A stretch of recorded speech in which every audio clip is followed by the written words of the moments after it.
Okay, so we're live. This is Richard Sachs, your host on Lost Arts Radio. It's really nice to be with you again. And we have a super exciting show tonight that'll be fun for me, I'm sure. And that's because it's about a subject that I really care a lot about called education. And I've been focused on that, really interested in its implications for my life and everybody else's since I was at least in junior high school, I had these imaginings of what a real school would be like as I sat there in incredibly boring classes, and an hour seemed like about a day. And so we were playing all these silly games to make the time go by with the other kids in class. And the thing was, I was interested in all the subjects, but not the classes, because they managed to find ways to make them all boring. And I think part of it was the idea that education had to be really hard, really unpleasant, complicated, hard to understand, so that you'd think it was really valuable. And it didn't work very well on me. I didn't think it was valuable because it was hard to understand. I just thought it was dumb, and the subjects were really exciting, and I wanted to get back into that. And over the years, I got more focused on what that would be like. And one thing I recognized was the best teachers seemed to be not the people who thought of themselves as teachers, but the ones who were the best perpetual students. And they were just sharing the enjoyment of their learning experience with the other people that wanted to come and be part of it. So there was this really amazing guy named John Taylor Gatto, whose videos you might want to watch on YouTube and other platforms, and they're all over the place. He's got some long, great lectures on history of education and things like that. And he's not doing too much in public anymore, if I understand it right. But one of his really great students named David Rodriguez is kind of carrying on the tradition that John Taylor Gatto was starting when he broke out of the New York City public education school system and said, wait a minute, why don't we do it like this? And had incredible insights. So I wanted to share that with you from David tonight, which is going to be great. And very grateful that David agreed to be on our show. And thanks for being here. I think this will be fun, David. So we'll see where we go. Absolutely. Happy to be here.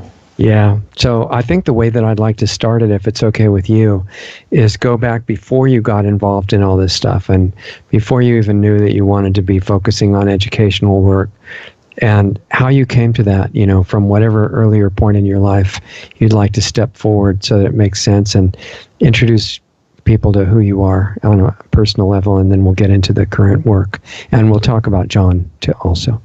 Sure. Yeah, so I grew up in a small town in Northern California called Mount Shasta, and there's about 5,000 people in that town. And you grew up in a small town, so you just kind of live in that small area. There's like 3 traffic lights and just Smallville, so everybody's friendly, and it's that kind of nature and rivers and lakes and everything, playing football. And I was an athlete growing up. And what I realized is that I wanted to get out of that town. I saw how a lot of people stayed there, and I wanted to kind of go explore a little bit, as I had some family down in Fresno and Kingsburg in the Valley in California. And so my original goal was just to get out of Mount Shasta, and I did. I went and played football my freshman year of college, and then went back to got my associate's degree, and then went back down to San Jose for a business degree. And that was because, hey, it's a very general study, course of study. You don't know what you're going to do, so you do basic general business administration. And it was there where I started exploring opportunities. I've always had a kind of a knack for maybe sales and just dealing with people and interpersonal relationships. And then as I started to study, I started a couple businesses, and then I started to learn about what truly successful people do, and they leave a legacy. They get money out the way, and money's just a little side thing to keep people busy, but ultimately we have a life to live. So I spent some time, I got involved in Christianity for a while and really was, searching for the truth. And then I became an English teacher in Korea at a high-performance high school, and saw how the school dealt with these students. And these were, quote, difficult students, but they used a vocabulary, phraseology using, you have to focus on the heart of the student. So rather than jam this curriculum into the kid, they actually allowed some self-direction, some actual empathy, some customization, like just find out what they're interested in, and kind of, you can use that as a way that they can learn. They can, become friends, and they can trust you, and like, they'll have a good life, and they'll be excited about learning again. And that's where I started to realize, if I had $10 million in the bank, or money was no longer an issue effectively in my life, what would I like to do? And I'd like to empower young people. And that's about the time when I started to dig deeper, and I learned about John Gatto and some of the other people, Charlotte Iserbyt. And I said, yeah, the school system really was boring, as you mentioned. And once I found out that that was intentionally designed that way, it took me some years to really fully digest it. I'm still digesting it, because such a hard pill to swallow, that some people decided to create a system which created people that could not think for themselves. They just wanted obedient people. And so that was kind of my essence up into getting the education business and education world. And, just being curious, perpetually asking questions. And, for myself, like, I was kind of a question asker, growing up, and that caused problems with my family or with like authorities. And I never got it. I was like, why can I not ask you? Like, if somebody tells me a fact, I'm like, okay, where did you get that fact? Right. Rather than say like, okay, yeah, it's a good point. I should double check my facts. They're like, oh, you don't believe me? You're like doubting me? I'm like, no, I just want to know where you got this information, because if you're giving me falsified information or skewed information, then it changes the whole context of the conversation. Right. So, I mean, that's kind of the build up to it. And then I just learned that there's better solutions out there. There's ways to go about it. And some of the great work of Buckminster Fuller and Gatto, of course, was that he said every child's a born genius. The challenge is that they get de-genius trying to please their teachers and please their parents. And I said, okay, I can agree with that, Mr. Fuller. And then Pablo Picasso said every child's a born artist. And then they lose that artistry as they age. So these great minds, and there's a lot of great minds who've had those kind of quotes. So I said, okay, if that's true, if every child is genius or artist or brilliant, then it is a crime against them to force this system upon them when I know other solutions exist outside of it. So also one of my mentors, a really successful businessman, he said, find an injustice that's worthy of you spending your life trying to correct. And I thought that was really impactful, because I was curious, like, where is the mentorship? Where is the leadership? Where are the people that can show you the light and not try to like force it upon you, but say, hey, here's the options of what you can do for your life. And it's up to you what you want to do, based on your values and beliefs, these kind of things. And it's your life. It's up to you what you want to do. You can play small, you can play big. You don't even have to play at all. You can sit in a monastery and just go, be off in nature, whatever you like to do. But the realization that this is my life and this is your life. And if you're listening or watching, this is your life, so you have a chance, you have an opportunity to create something, and there is no normal way to do stuff. That's the other part of it. Like they say there's a million ways to skin a cat, or some, metaphor or analogy like that. It's like, right. There's a million ways to live a life. And my philosophy is that there's 7 billion types of intelligences, and that's because there's 7 billion types of people on Earth. And there's, work by Howard Gardner who said there's like 8 types of intelligences, and I thought that's better than 2, right? Versus just literacy and math, which are like the main things which right. people get shoehorned into, and if you're not good at that, then your life is going to be doomed, which is complete false, true lies. So that's kind of the build-up of just a small-town guy, and wanted to live a life just like you. You're doing great work, and that's my attempt, also my intention. And it seems like young people have the power, and it's up to us adults and leaders to show them that you do have great potential, and here's some of the options, and go out and create a great life if that's what you want to do. Yeah. So in Korea, were you teaching in English or Korean? Yep. So I was teaching English, and they actually learn a lot of English in their schools, but they don't have a natural or a native English speaker there. So it's kind of like a real treat to have them there. And they're all like great, grammar, study students of it all.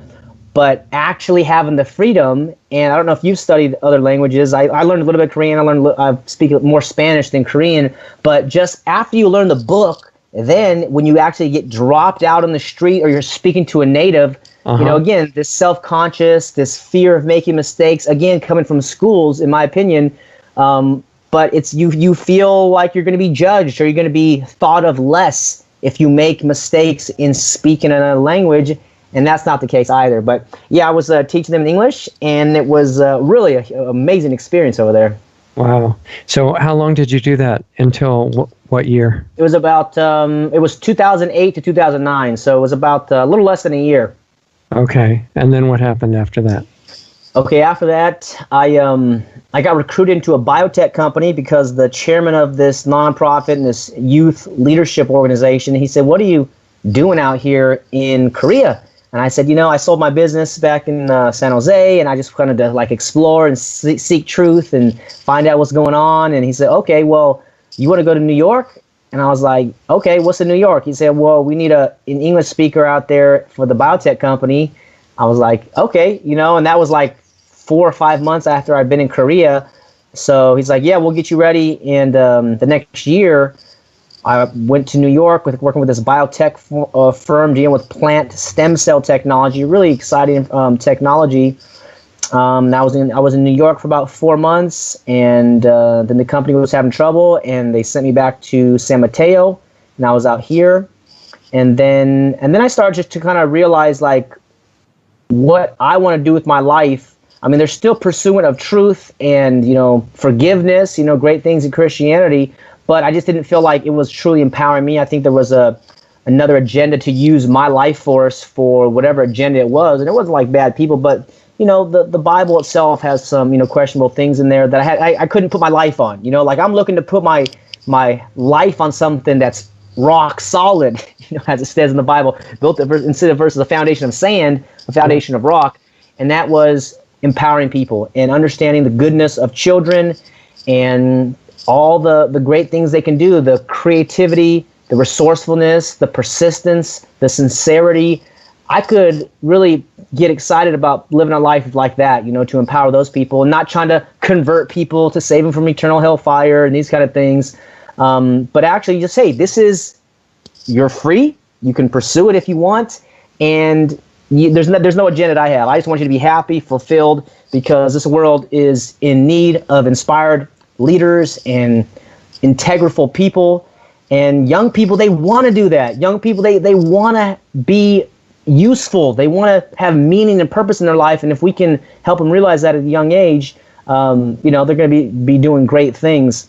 So anyways, I changed up over here, and then just always pursuing some stuff in sales. And then I took a course called Landmark Forum, which is some transformational work, and really useful. And they had a few courses that I went to. And in one of the courses, I took this program called the Self-Expression Leadership Program.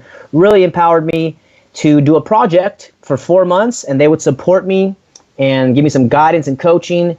And what happened is I started this event. I started the Education Options Expo in 2014 because I wanted to empower parents to show them there's other solutions out there besides compulsory government schooling. You have all these different types of schools.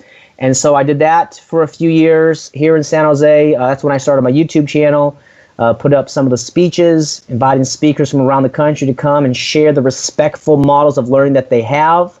One of them is on YouTube for free. You can watch a movie. It's called Summerhill 2008. I highly recommend that movie, showing about a model that's been around for 90 years. And then I was actually doing the research because I wanted to find out what model I wanted to build my schools. I knew that was my new dream, was to build schools around the country, around the world, and empower these adults to allow freedom for their children so that they can maximize their potential and just love life. Life is so precious and life is so amazing that they don't have to be forced in there. And so that's what occurred then. And actually, part of that course I took with Alternative Education Resource Organization, I was in New York for a conference, and I reached out to John Gatto and I said, hey, I appreciate your work, and I have a proposition for you. I'd like to help your name go on forever, because I'm tired of seeing these schools named after Horace Mann and Elwood P. Cubberley, all these guys who are part of the system to bring in the compulsory school system. I said, I would like to see a library with John Gatto on it, or I would like to give out an award after John Gatto. So anyways, I flew out there and made the proposition. He's like, yep, he signed this document for me.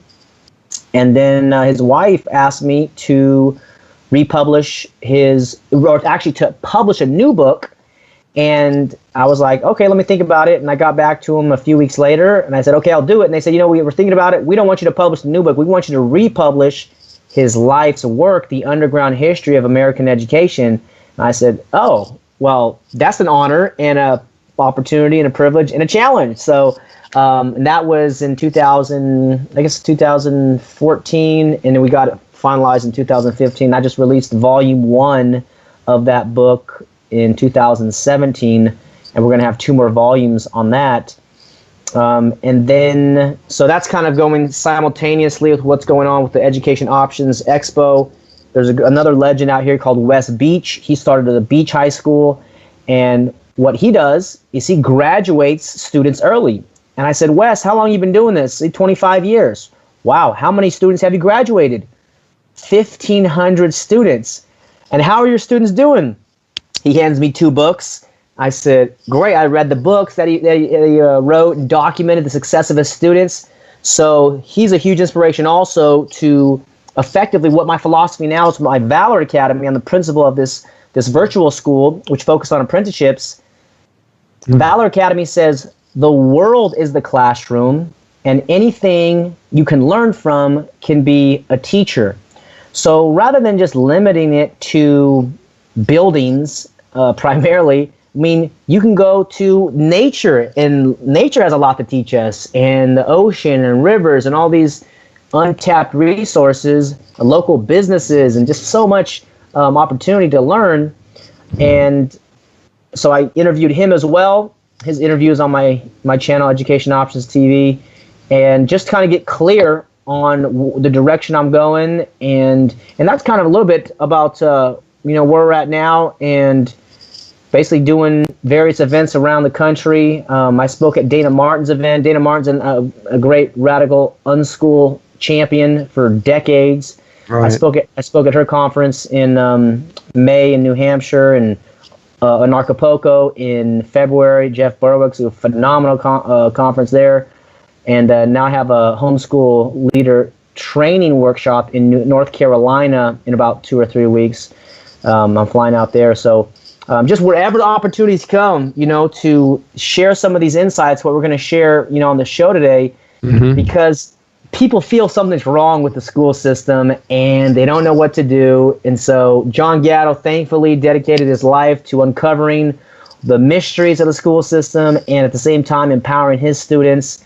And so, in a way, there's many of us who are taking the baton of that legacy of self-direction and unschooling, as it's also known as, where you can just go and create the experience that you prefer, and nobody owns you. Nobody has any rights over you unless you give them those rights, but you're a free individual, and there's nothing more precious than your life and your mind and your emotional life and your spirit. So I'm here to do that, and help parents realize this if they haven't for their kids, and let the good times roll effectively. So do you want to, just as a foundation for where we're going to go with this, do you want to tell people where the current public education system came from? Because I don't think very many people really focus and think about that very much. You're right. They have their kids in it, but the kids are getting more input from that system every day for 12 years than they are from the parents usually, especially if the parents are really struggling to spend all their time working and everything. And to understand what impact that's having on society, I think it would help to know where it came from, because it didn't always exist. Right? You are, very, very astute to say that, because a lot of parents don't realize it came from a military country called Prussia back in the 1800s, and they had the first compulsory school laws, attendance laws, enforced in 1819, and the specific purpose as in the U.S., right? What was Prussia was 1819. The U.S. was Massachusetts, 1852.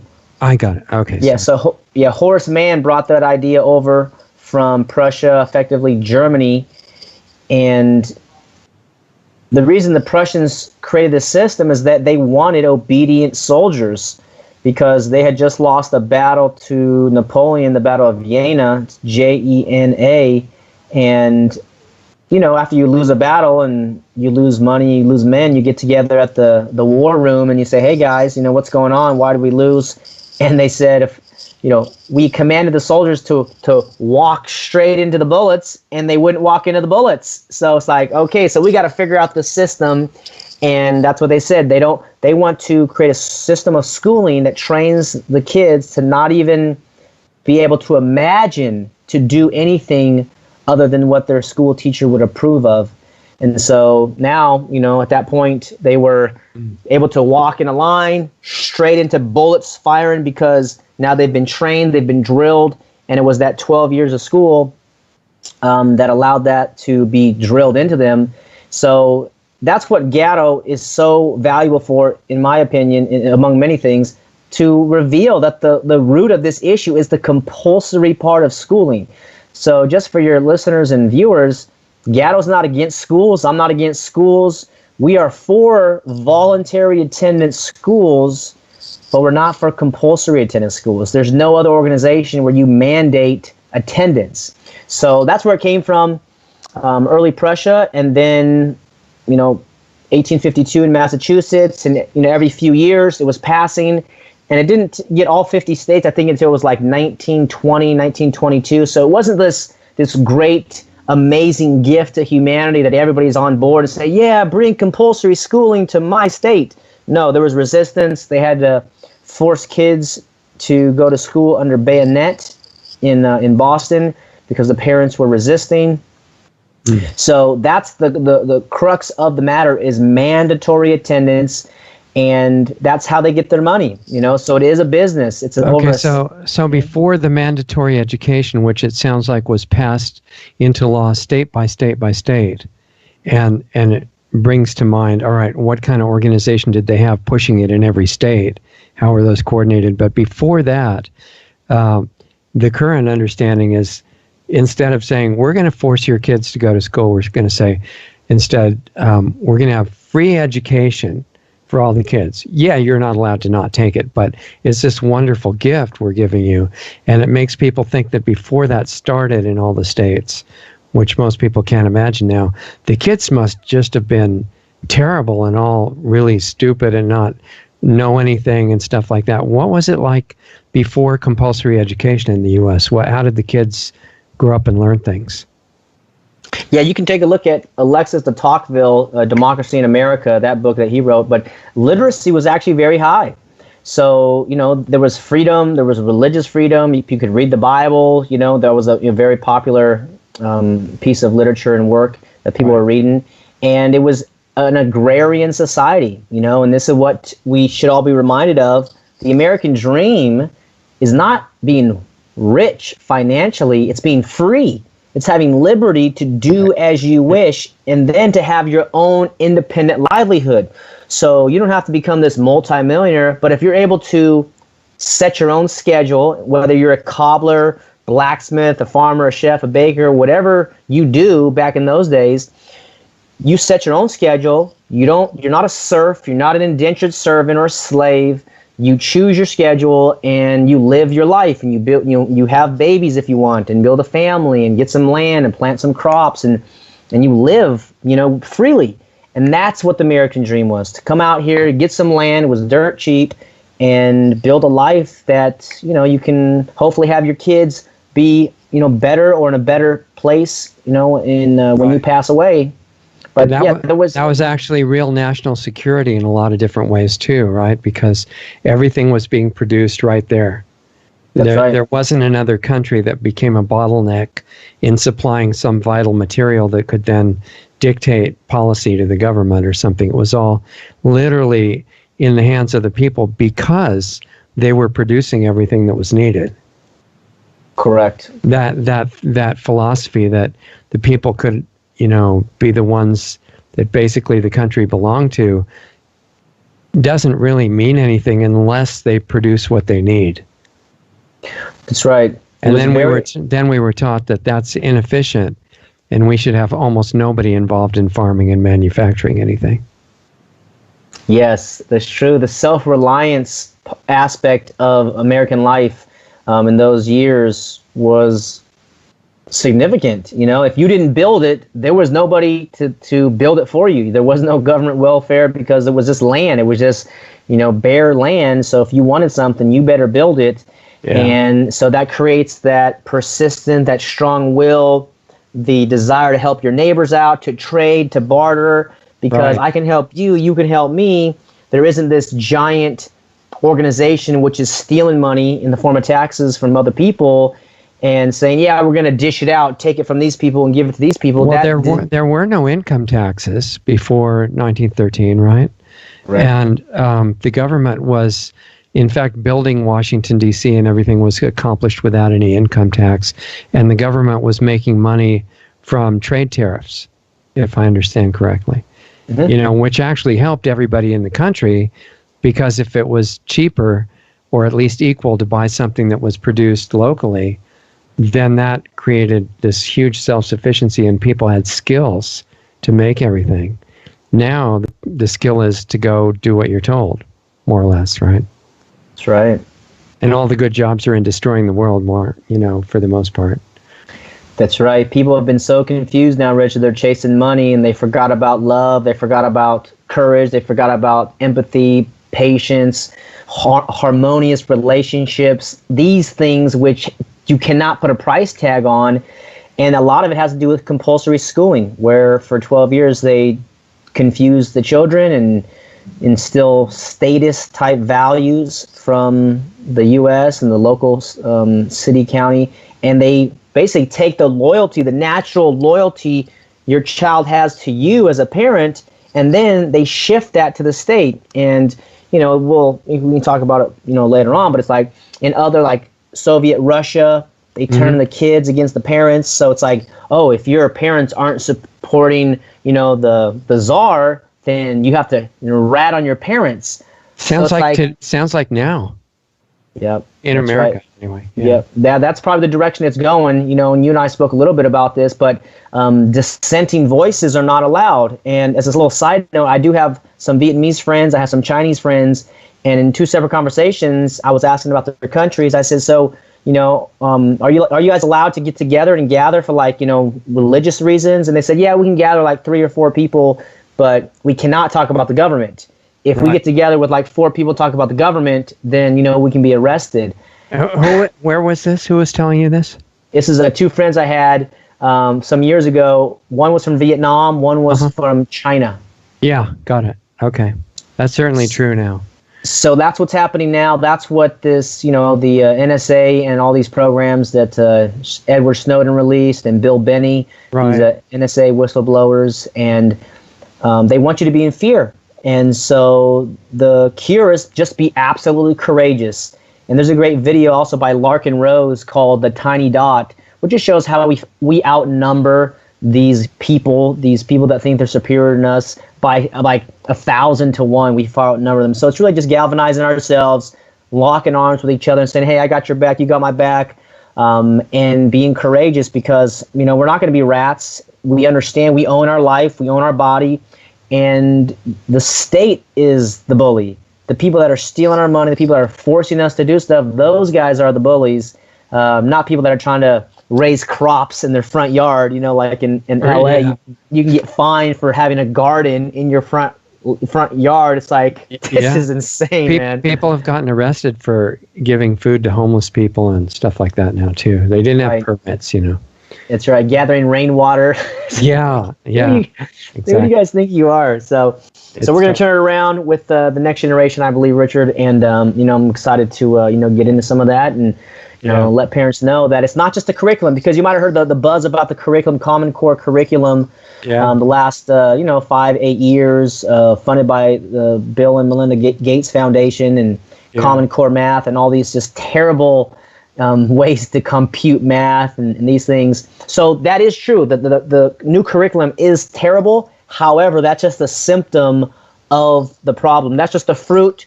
And we're talking about the root, the compulsion, the state, the organization. Let me give you an example. Imagine if McDonald's was in charge of the school system. What would the classrooms look like then? Well, we'd have the founder, Ray Kroc, on the wall, and the current presidents up until date will say, yeah, those are the good guys. And then they give us all these, lessons on how, the French fries with preservatives, these are good for you. And the bread with all the preservatives, this is good for you. And the ultimate goal of their school is for you to become a franchise owner of McDonald's. But if you can't become a franchise owner, you can become an employee and you can do the... Exactly. So and you'd have happy lessons, too, instead of just regular ones. Yep, that's right. Teach you to be happy, work in the fry area and flipping the burgers. And this is not to, demoralize anybody who works at these places. This is an example to show you whoever is in charge of this organization. I'm talking about in the U.S., there's 50 million kids inside the school system.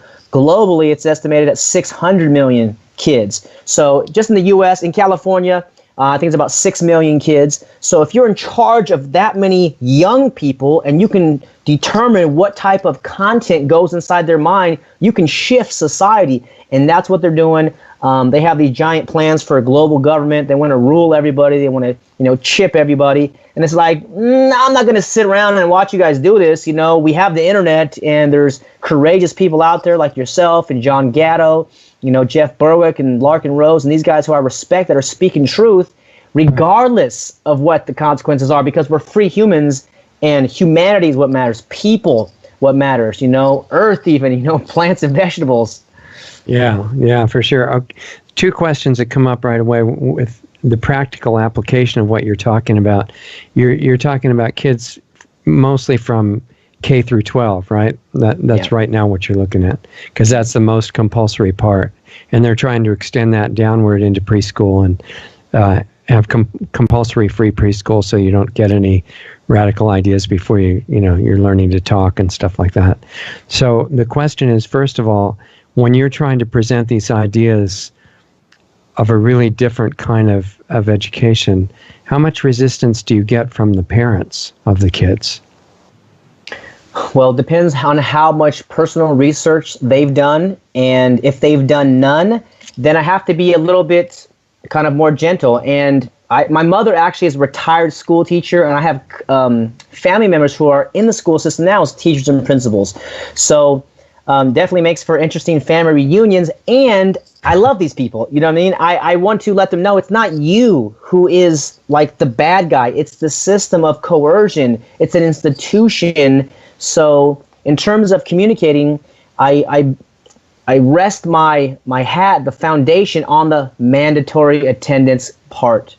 So I let them know I would never mandate you to be anywhere. I would never forcibly put you in a building for any amount of time, let alone 12 years during the most formative years of your mind. And a lot of parents don't know that you can be fined, at least in California, up to $2,000 and put in jail for a year if you have 3 unexcused absences. Whoa, so, I didn't know that. Yep, that's in the California Educational Code. So California is really leading the way in these things, isn't it? Oh my gosh, yeah, it is. It is so far behind what people want. But there's, as you know, status agenda, control agenda, and parents don't realize. They're like, oh my gosh, I didn't know that. I said, well, have you ever heard of a truancy officer? And they're like, yeah, sometimes you get robocalls. Oh, your daughter was not at school today, this and that. The reason is that the districts get money from the state based on ADA, which is called average daily attendance ratios. So that's what they care about. They want your child's butt in the seat so they can say, is Johnny here? Johnny's here. Is Susie here? Yep. Good. So the system is all controlled with money, is what you're saying. The schools are paid for it. Absolutely. And guess what? The largest union in the country is the Teachers Union, the National Education Association, followed up by the American Federation of Teachers.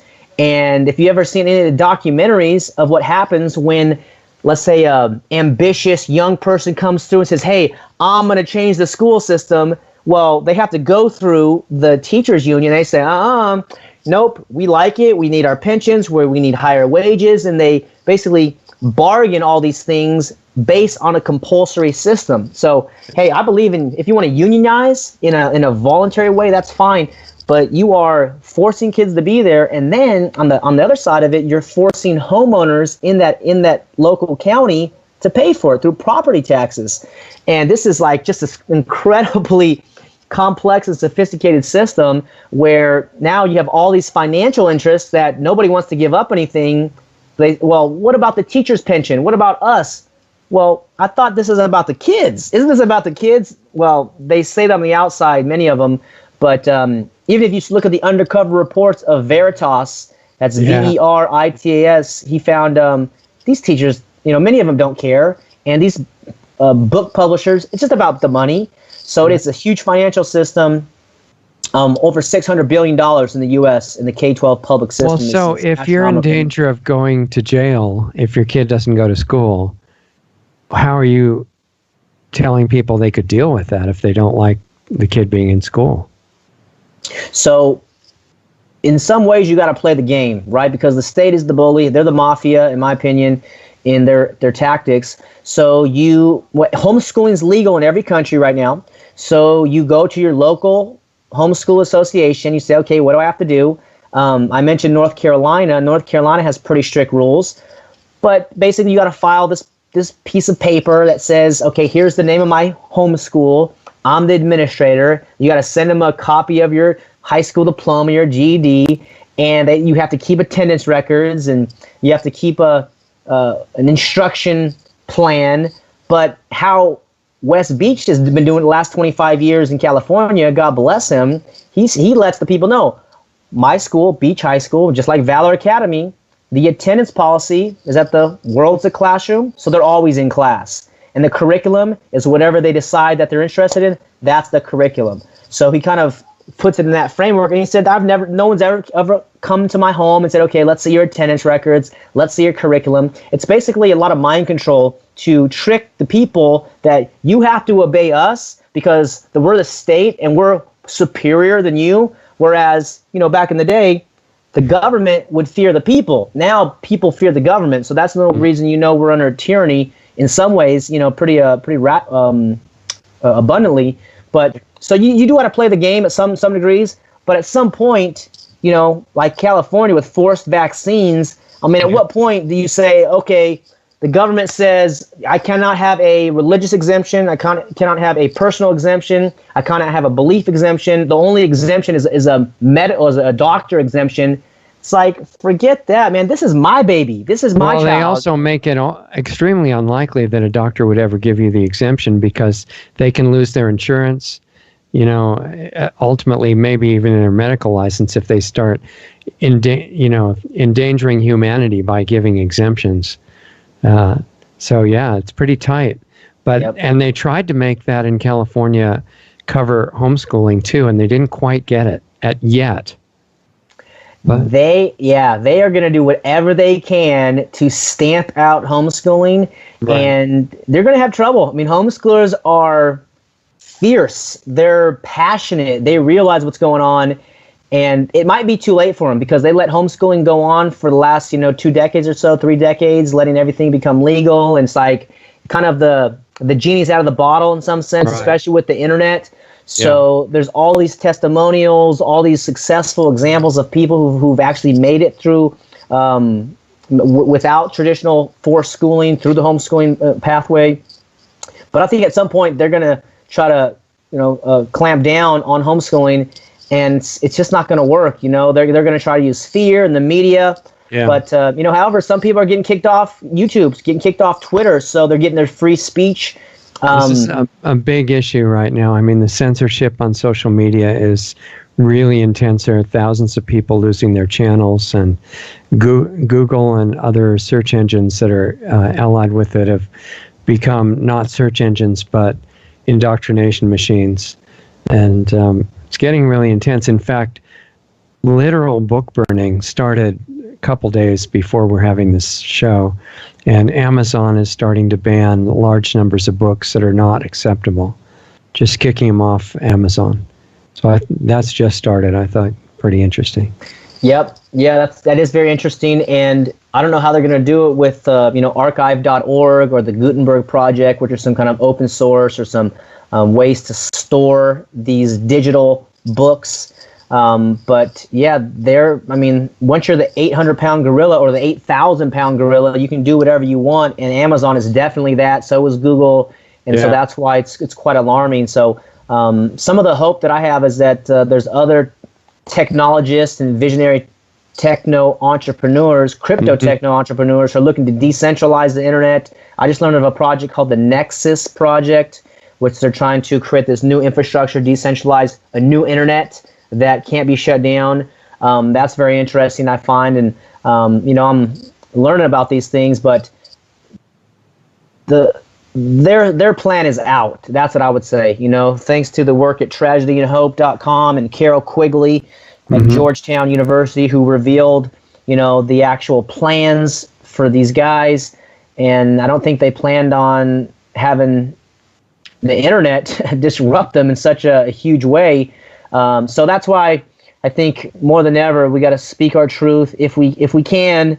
If you have a message, speak it, and be strategic if you need to, but make relationships around you and do not be in fear, because it is psychological warfare. It truly is psycho warfare. So as far as the kids are concerned, you're really encouraging homeschooling, right? Because that makes it possible for them to do these virtual programs through either Valor Academy or the stuff that Ron Paul's working on, or other people that are putting out these virtual educational systems that are really flexible and open. And to do that and not have trouble with the legal system, it starts with getting official approval for homeschooling for your kids. Is that right? Well, that's part of the process, but more important is mom and dad, whoever's doing the homeschooling, together ideally, if you get spouses on the same page, or if mom needs to make some girlfriends with other moms, or dads make some friends with other guys. If you guys link up, 3, 4, or 5 families and say, hey, we're going to homeschool and we're going to inspire and empower our kids. We don't care what the state says.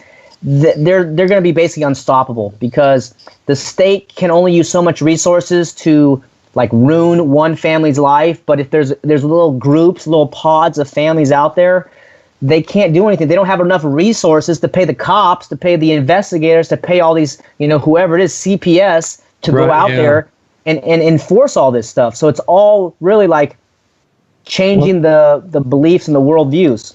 Isn't that getting back in a way to the idea of, before any of this compulsory education stuff started, there was an in-between stage between when the kids were just helping on the farm and learning in real life, but then some communities started their own schoolhouse, and the families in the group helped run it, and maybe they chose a teacher to do some of the work, but all the parents were involved.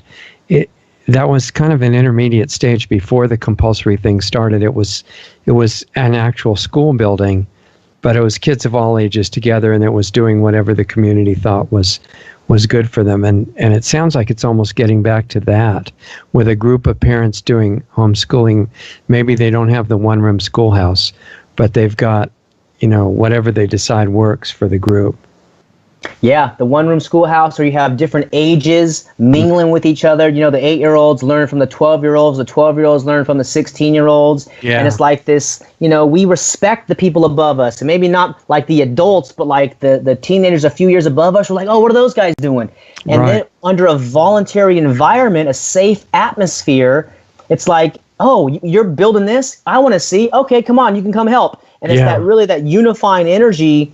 Whereas in K-12 compulsory schools, it's like, you have the 9th graders against the 10th graders. It's this very divisive type thing, and that's all strategically designed that way so that you will not create allies. And this is why Gatto says that teaching is a function. It is not a profession. So anybody you can learn from has somebody that has something to teach you can be a teacher. It doesn't have to be some, license, as we're talking about, the medical license or whatever these licenses that the state just says, okay, pass this test and now we give you a license. And I can say that because I was a licensed insurance agent for like 10 years and licensed home inspector. And it's just like the tests have nothing to do with the actual work. It's just this made up kind of fairyland. Well, it is a control mechanism, though, because once you have a license, it can be taken away. That's right. So you can be told exactly what you're allowed to do. Yep, that's exactly right. Now, like medical doctors who say anything true about health, they can lose their license, or if they try to give the exemptions you were talking about, stuff like that. Because they're licensed, they're not free to say what they actually want to say.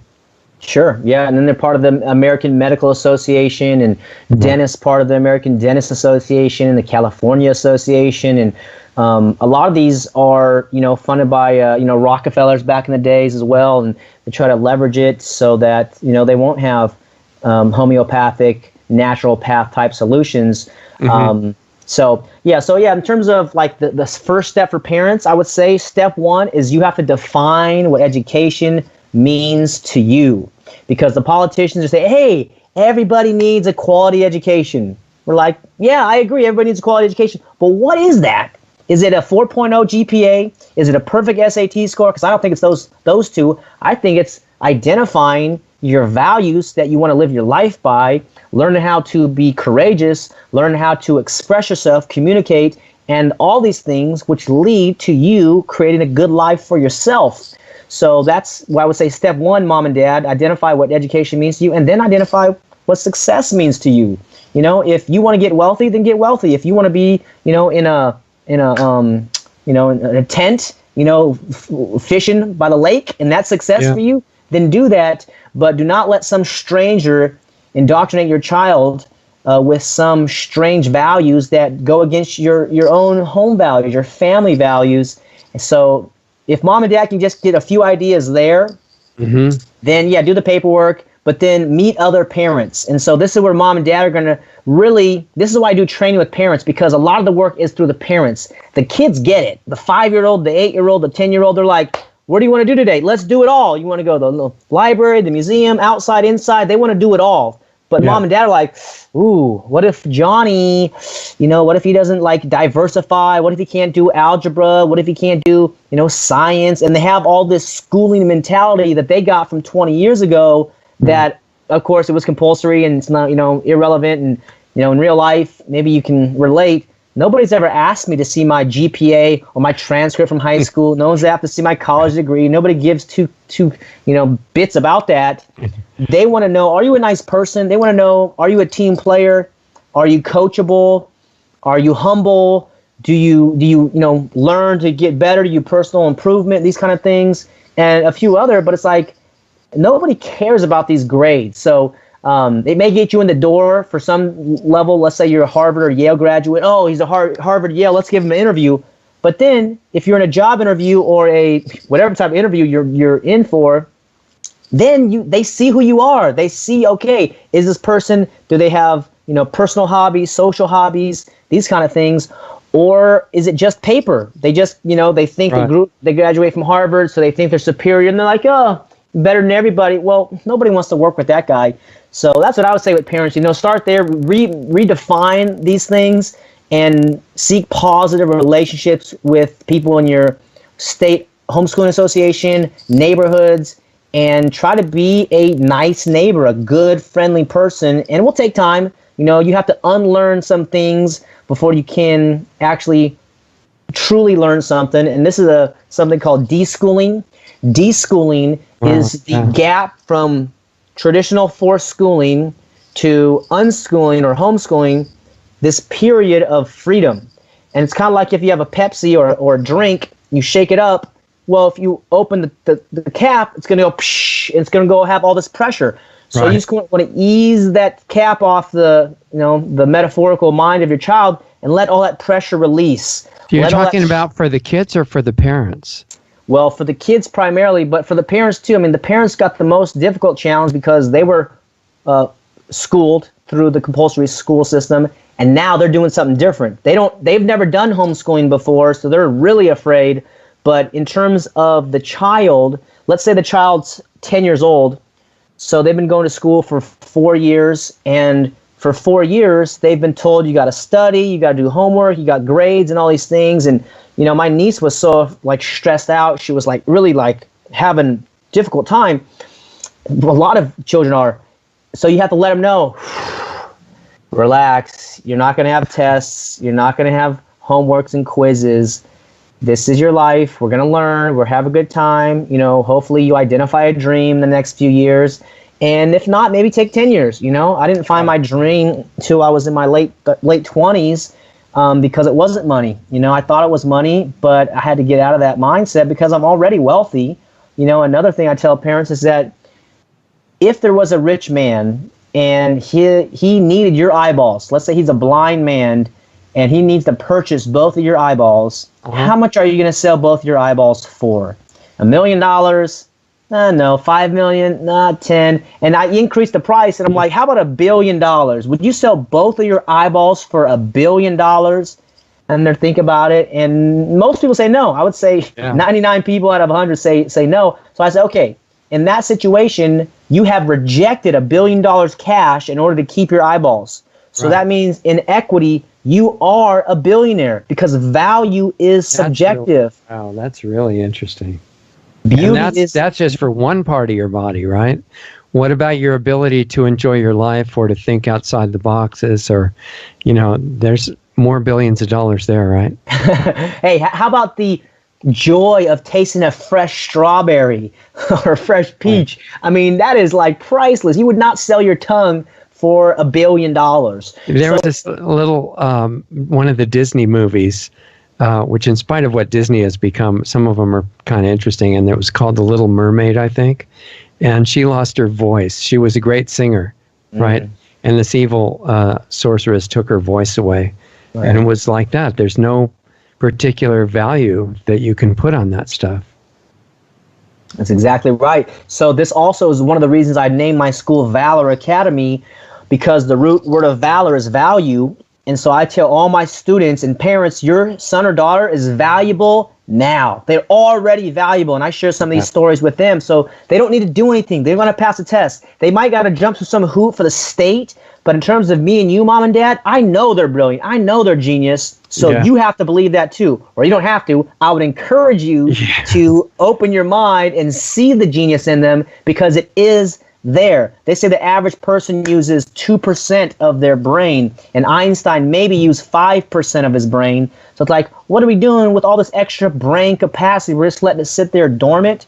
So that's what I would encourage mom and dad to do. The other reason I named my school Valor Academy is because of courage. So valor, you at some point in life, we all have to be courageous, whether it's, you know, initiating contact with the opposite sex, or doing a presentation, or getting on the phone and making business calls, or whatever it is. If we can be courageous, then almost every other goal we want to achieve is available to us, because we're putting ourselves on a limb and going and achieving. So I think if young people, and specifically parents, as they teach their kids, can help them realize that they're valuable the way they are. And what we're trying to help develop, one of the qualities is courage, is that valorous aspect. Then they can go out and they can go be independent. They can have a productive life and, you know, really be a happy adult and a happy child and teenager. So you're talking about changing the archetype that is the model for the boys and the girls who are growing up. And even actually for the parents, even though they're already older, they can change their model of what they're trying to emulate in their life, right? Because, like, if you look at the whole system, you were kind of saying that it's all designed to create a certain kind of obedient people who can't think and have no self-awareness, especially, and stuff like that. And you look at Hollywood as a symbol of all the programmed entertainment we get, the archetypes that they're pushing for everybody to look up to are all killers. They're not people who really think about things, what they're killing for or who they're killing. It's just if they're the fastest killer, even the women now, You know, the really heroic looking women, they all have machine guns, and they're killing people as fast as possible, which makes you know that they're the hero. And you're suggesting, well, maybe there's more to the archetype that could happen than just that. That's right. And so many, they don't read much, and because they dislike reading in schools is what I found out. Yeah.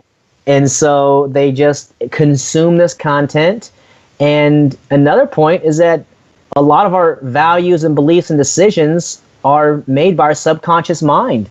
You know, we have a conscious mind, but then behind us, all these involuntary functions, breathing, the heart, all these, you know, calculations in our mind. The subconscious mind is so powerful as well. So these movies, the music industry, they get into our subconscious mind and put a lot of lenses, a lot of biases on us, whether it's conscious or not. And then soon people don't even realize why they're, you know, afraid to go in the dark, because they've watched movies where killers hide in the dark, and they're just so scared to be in that real situation. But it's all imaginary, and this is what they realized, you know, years ago, 150, 200 years ago. They knew the human imagination was the gift. And that's why Albert Einstein said imagination is more important than knowledge, because knowledge just shows you what is, and imagination shows you everything which isn't, which is available in all of the human mind and experience. So we want to help encourage the growth of imagination, the expression and development of creativity, because that's what's going to allow us to grow as a human species. And then your child, your son or daughter, as they grow that imagination, then you become closer with them, and, you know, be able to empathize with them, and you see yourself in them, and it's like, oh, this is the full circle. And one of the other parts of it was that young people are so eager to learn if they have a safe mentor. And this is where, if, like you mentioned before, the kind of going full circle with the one-room schoolhouse, I just wanted a mentor growing up. I didn't know that's what the term was, but effectively I wanted somebody who could say, hey, this is how it works, little guy. You know, come show me, or I'll show you how it works, and, you know, we work together, and this will be a relationship. Well, that's the mentor, the apprenticeship relationship, which has been around forever, as far as I can determine, where you just spend time with an expert, with a professional, and in exchange, they get a volunteer and maybe carry in their bags or clean their house or mow their lawn or whatever they ask. And what you get is knowledge. You get to be around that expert, that professional, and you get to see how they live, what they think about, and how they make decisions. Yeah, it's a real different perspective than, you know, you look at the Beatles song Maxwell Silverhammer, right? And he was, Maxwell was being told to write on the blackboard 100 times, I will not be so, whatever it was. And it's just what this discipline idea, that they actually use discipline to be synonymous with subject, meaning that every subject is really unpleasant and it's really hard and you're going to be really unhappy while you're doing it. But then, you know, you can dominate other people when you're done. So it's worth going through and losing all the enjoyment. And you're proposing kind of a different model, right? Yep, absolutely. So rather than have to have drudgery going through learning and associate, you know, boringness with books and like unexciting things. Well, what Gatto says, he says work is the salvation. You know, like even if you have a lot of money, let's say you have $10 million in the bank, you still got to do something with this life force. There's still something to do. And one of the other courses that was really helpful taught me what was missing from your childhood. So just speaking to the parents out there, what was missing from your childhood? Well, that is something that doesn't have to be missing from your child's childhood. You can fill in the gap there and show them that there are caring people or mentors, or you wanted to dance more, you wanted to play more, you wanted to go, you know, swimming or whatever you wanted to do. Wherever was missing from your childhood is an indicator of something which you should pay attention to, because we do have that inner child inside of us. You know, we're in our 30s and 40s and 50s and 60s, but we all are just kind of young kids at heart. You know, our body ages, but we blink. I can remember being, you know, 15 or 10 years old. You know, it's not that long ago. 10 minutes ago. And if you give your kid permission and support to do what you just said, maybe the kid is going to share it with you. It doesn't have to be too late for the old people, right? So true. And the kids so often are the teachers. Yeah, exactly. They always have been. And this thing you just brought up about work is really interesting, because people are taught in the current society and school system and everything that work is going to be horrible, but you do it so that you can have a few minutes to do something you like before you have to go back into the horrible part again. And you have the weekend, by which point the average person is so wiped out that all they think of to have fun is get drunk or something like that. Do some form of drug, whether it's a physical drug or a mental drug or some addiction to some weird behavior or something. They're so out of touch with what work really is, which you were kind of alluding to. What work really is play. It's just that sounds so bizarre to people that have been taught the opposite. Mm-hmm. That's right. And since work is such an important part of life, you might as well enjoy it. And it's not like kind of change your mind to say, I like digging ditches as you're digging a ditch. But it's like, if you had all the money in the world, what would you do with your time? That was a question I didn't hear until I was in my 20s. And I'm like, I don't know. I need to think about that. So That's why I ask a lot of my students that question, what is the dream? And most of them don't have one because they went through the public school system. But I said, start thinking about it. Start thinking about what if you had all the money in the world, you had all the time in the world, what would you do today? What would you do tomorrow?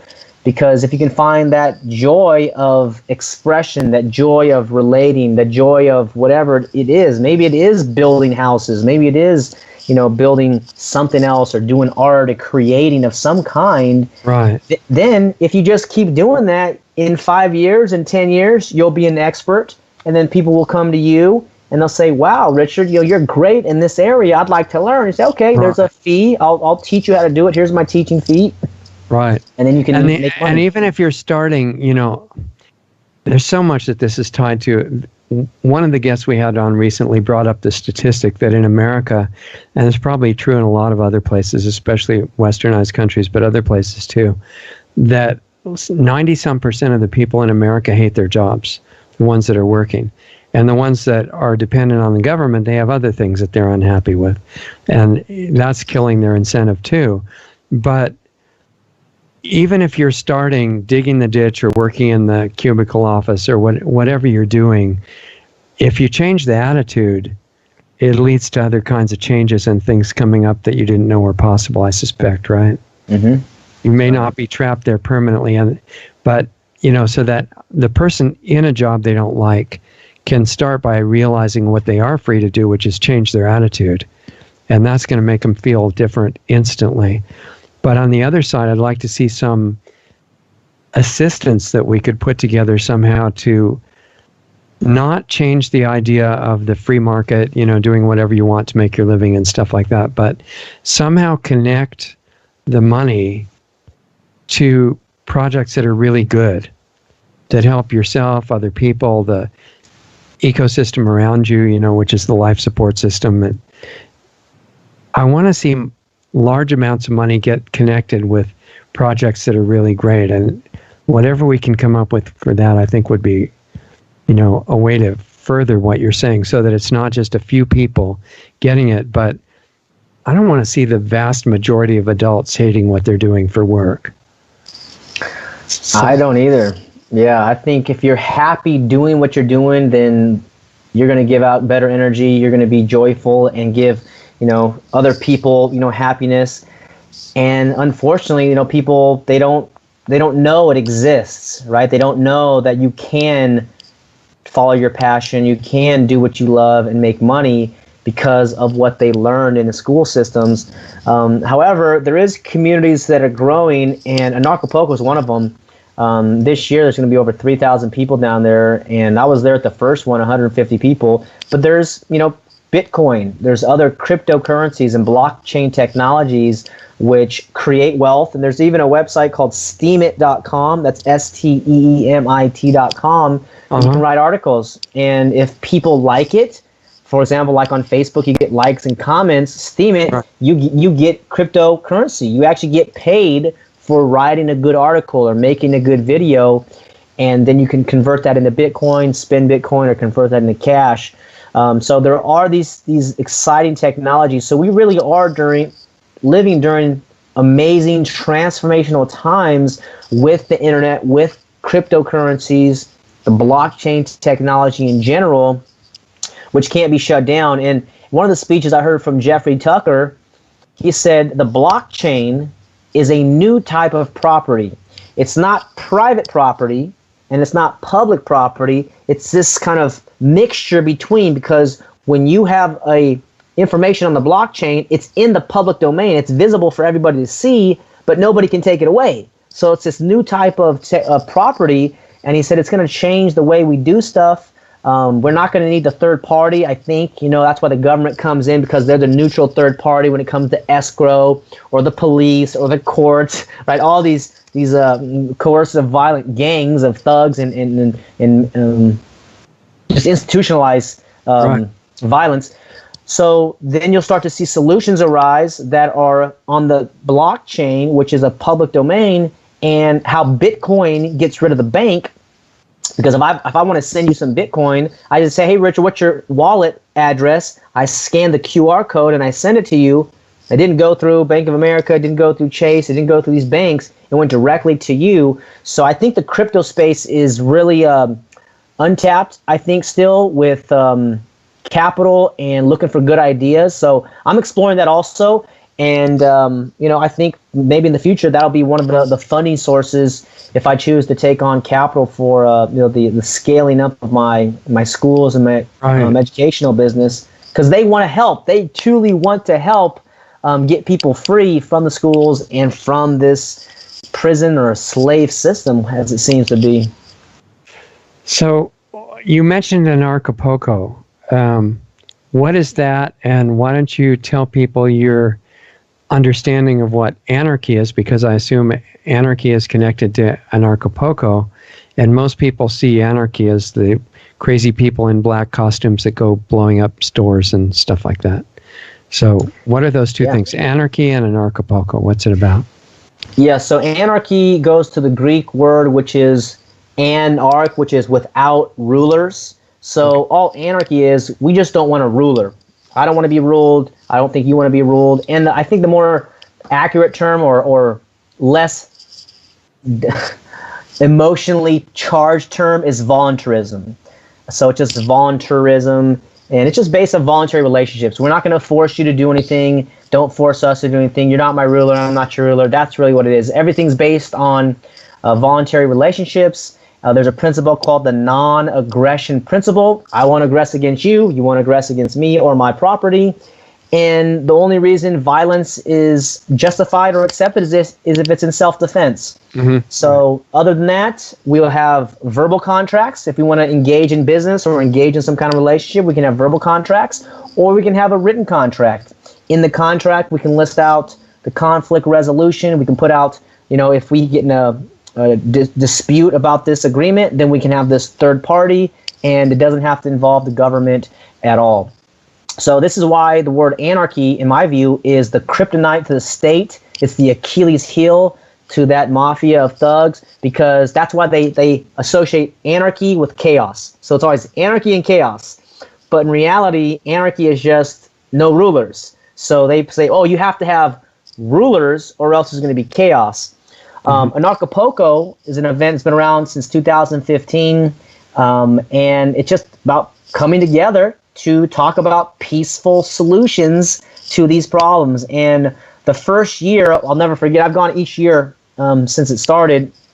There's a great artist called Rob Hustle, and he made an epic viral video called Call the Cops. And in that video, music video, he shows probably about 50 different scenarios of peaceful people getting beat, getting run over by cars, getting murdered on video, and nothing happens to these cops. Just like Rodney King in '93, I think it was, all those cops, 5 cops on video beating this poor Rodney King, those cops got acquitted too. So it's like, why is it okay for 5 thugs to beat a peaceful person? It's not okay. So at Anarchapulco, we explore different solutions to the state, the police, the financial system, the schools, the medical system, like everything that the state gets into, basically they turn it sour. They turn it into a monopoly of force and coercion. And we're just tired of it. Like for me, the wake up was when Ron Paul got the election stolen from him in 2012. I thought he was our hope and savior. He's championed the Constitution. Yeah. And he's a great man. I truly do have a lot of affection for that man, and he's a courageous guy, and I appreciate him. And so when I saw how the media treated him, it's like, how are you going to pretend this guy doesn't exist when he keeps winning these CPAC polls and he's like constantly like winning, but he doesn't exist. So once I saw the media was corrupted, I thought, I'm not going to waste my life trying to vote in certain people and say, hey, you go represent me. I'm going to take a look in the mirror and say, hey, I'm going to represent me, and I have to know what I want. And if I want something, I'm going to go call them up, or I'm going to send an email, and I'm going to say, hey, here's what I want. Here's what I'm going to give for you, right? This is the quid pro quo, where I give something and receive something, right? Creating a win-win outcome, as Stephen Covey talks about. And if we focus on win-win outcomes, I mean, we don't need these coercive organizations to say, oh, without us, you guys are safe. No, that's not it, because before the government, there were still roads. Before the government, there was still peace. And there's always going to be some violent, vigilante type guys that don't have any morals or don't care about other people. Right. But the free market deals with that. It's called ostracization, where you ostracize mean people or you ostracize violent people. And, there's other ways to deal with it too. I don't promote violence, but if somebody's aggressing against an innocent person, then you're justified to defend yourself lethally if you need to. If you feel your life is threatened, then, it's up to you and your creator or whatever someone's, beliefs are. But if I feel like I'm going to get killed or murdered, then don't I have a right to defend myself? I mean, I don't need the government to say, oh, you now have a license to have a gun. Right. That's the other thing in California. It's like it's difficult in California. Yeah. I know I had a concealed carry permit for a long time there, but it was really hard to get because they assume that you need a special reason. You almost have to show that you were already killed, to make it worthwhile. But one of the main questions connected with that is if you have anarchy, if there's great consciousness in society, I think it would be the natural system, and everybody would be supportive of each other. But in a situation where that's not true, like the current world, for example, even if you got rid of all the official governments somehow, there are groups that are not called official governments that are at least as nasty as the governments and at least as violent. And I can see how people with a lot of resources, and maybe they can hire their own protection and security and stuff like that privately, they think, well, what's the problem? You can just do it on the free market. But all the people that have almost no resources, what prevents them from becoming victims in a place where you have really prolific, malevolent groups, very powerful gangs that can pretty much do what they want and enforce it with violence? What happens with that? Yeah, I think if you take a look at the model, which is in Detroit, Michigan, called the Threat Management Center, they've been around for 20 years. And the founder, Dale Brown, very wise person and great man. We had him on the show, by the way. He was really good. Yeah. Oh, very cool. Yeah, so I actually went out and visited him a few years ago. He spoke at my conference also. But I asked him about some of these questions, and he has a program called the DECA program. And what that is that any of his clients can call him if they're having a dispute. The call, I think, is $10 for the call, and then it's $10 for 10 minutes for them to mediate the problem. So if there's a violent person or whatever it is, somebody's on their property or whatever it is. So in one altercation, it might be $20 or $30, $40 to get some professional help. And he's been doing this for 20 years, and so I've talked with him and tried to encourage him to franchise as soon as he can. Yeah. Private police force that is doing a business. Correct. And he even strays away because he went through the whole last 20 years dealing with humans. And he's like, yeah, I would have like 30 or 40 employees, and they'd have, these guys would get together and like they would create a gang inside their own little forest, and they have like secret handshakes. You know, they're wearing all the military grub, and he said I would fire 20 of them at a time and say, this is not a gang. You're here to protect the clients, serve humanity. And he has some really great ideas. One's called the anti-kill philosophy, and that is you treat the client like it was your brother. Right. So unlike the police who, you know, shoot first and ask questions later, right? You wouldn't shoot at your brother first. You would say, hey buddy, what's going on? You know, you'd kind of. So this is love your neighbor as yourself applied to business. Correct. Right. That's right. And that's what he's about, and that's why he's, you know, has really good results.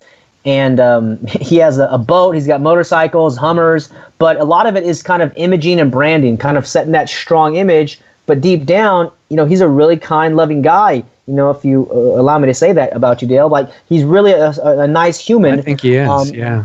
Yeah, and he does want to protect people. So that would be the model, and the price would go down. And just like there's homeowners association where everybody spends $40 a month, you know, and the house, the complex gets painted every few years. Uh-huh. I went on patrols with him, and he was patrolling nice neighborhoods, and I was asking about that. He's like, oh, yeah, we do random patrols around here. They don't trust the police because police take forever, but when they call us, we're there. So I think, yeah, definitely there would be some time of disruption, like if all state organizations, let's say the dollar crashed and they couldn't pay their employees. However, the state is the mafia. You know, you've maybe heard of child protection services or medical kidnapping. You know, if you don't vaccinate your kid, or, you know, some problem at school, it's like, or, you know, sometimes if you refuse chemotherapy or something like that.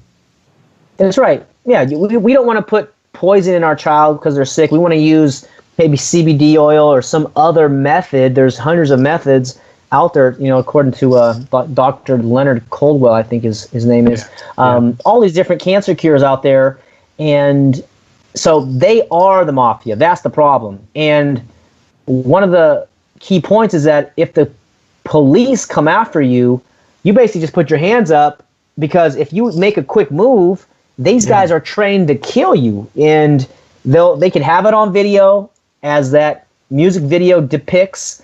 You know, this is what happens when you call the cops. They can have it on video getting killed, even if you're mentally ill, and nothing's going to happen to these guys. So you got to be strategic. You're dealing with psychopaths generally. I don't want to, you know, broad stroke the entire, you know, police department or school or government people in general. I got family members working in government, but many of them have been dehumanized themselves, so they think their badge or their training gives them ownership over you. You know, you have to obey me because I say so. Well, and, even if the vast majority of people in jobs like police are really great, if you have 1% that are really homicidal, it's enough to change the situation. Correct. And I would say it's probably maybe 50-50, maybe, you know, who knows what it is. I think it varies by community. That's true. But the big question is the need for protection against the current evil, whether it's in or out of government. And I think when they were first thinking about what to do with the federal government in the U.S., with the idea that, you know, they had the Declaration of Independence and things saying that your rights come from God and that you're born with them, not from government, and that freedom and private property and mutual respect and live however you want as long as you don't hurt other people intentionally. That was the basis that was agreed on, but they were thinking things like, not just for the neighborhood, but for the country. What if we do start a country based on freedom, and there's a country next door that has a little bit different attitude, and they think if you show weakness, we're going to come and take over your property and, you know, invade your country. And there are huge groups like that. Sometimes religious, where they're doing it for God, sometimes just because they want what you have. And they felt like a united, you know, government, which they were really worried might become criminal itself, but they couldn't see a way not to have it because they knew they could be invaded by this huge force. And if they were all individuals, they wouldn't be able to prevent that. And that was one of the justifications for forming the original federal government by people who mostly believed in freedom. So if you're going to think of a way around that, I think it would be great, but it has to be practical. I mean, how do you deal with things like national invasions, which are happening right now all over what used to be Europe and actually into the U.S. as well, from people that are not into freedom at all. They're into you being eliminated so that they get what you have. We have to come up with an idea that is in concert with total individual freedom that would be like also not just community but national protection until the world is nice. Yeah, no, that's the big question, national security, and I'm still learning about the solutions there. However, I think if people would join in voluntary alliances, this is one way, and I think this is kind of what the Constitution was talking about, having a militia, which is basically, a neighborhood, like, okay, you live here, I live here, and it's like, okay, you got some guns, hey, if something goes down, give me a call, let's go protect our homes, protect our families. Right. Whereas they did not want standing armies, and standing armies are on salary, right? They're making money. Didn't they say that it could never have a standing army for something like more than 2 years or something? Yeah, I don't know the exact term, but I do know that they saw standing armies as the threat. And, the reason one group would try to take over another group is generally for the resources. So this is like the tax base. Yeah. So they would seize the tax, receipts, and that's attractive. Whereas a totally decentralized society that doesn't pay taxes, what are they going to do? They're going to have to fight us. Well, and there was a statement, I don't know personally if it's true or not, but the Emperor of Japan, when Pearl Harbor was happening, was saying we don't really invade the mainland because everybody's armed. It wouldn't be worth it. Right. That's right. I think he said there's a gun behind every blade of grass. That's the militia. That's the real meaning of the militia, basically. Right. But you have to have the character. You've got to have the people who are in it, who are, able to defend people. They have to be motivated by, like Dale Brown. They have to want to protect people, not show how tough they are. True. Yep, you're right. And I think as people like Dale Brown and other people come to the forefront and demonstrate, hey, you can still be a masculine man, and still have emotion and still love and still care deeply.